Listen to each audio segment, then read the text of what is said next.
Hindi lang naman dinilig ko sa'yo. Ito na to.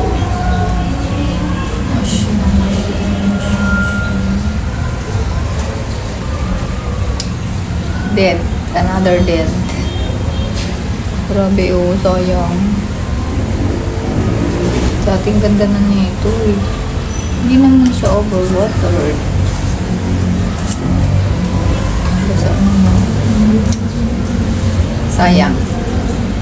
May isa na namang namatay. Ito yung nakakalungkot pag nagtatanim ka ng mga gym mo. Eh lalo pricey sila, di ba? Buti na lang yung mga binibili ko, hindi ganun ka-pricey. Pero nakakapanghinayang pa rin. Kasi di ba, ginastusan mo tapos mamamatay lang sila. Nakakalungkot. So, ganda-ganda pa man din ang kanyang paso. So, ayan, sana tong mga iba, okay naman.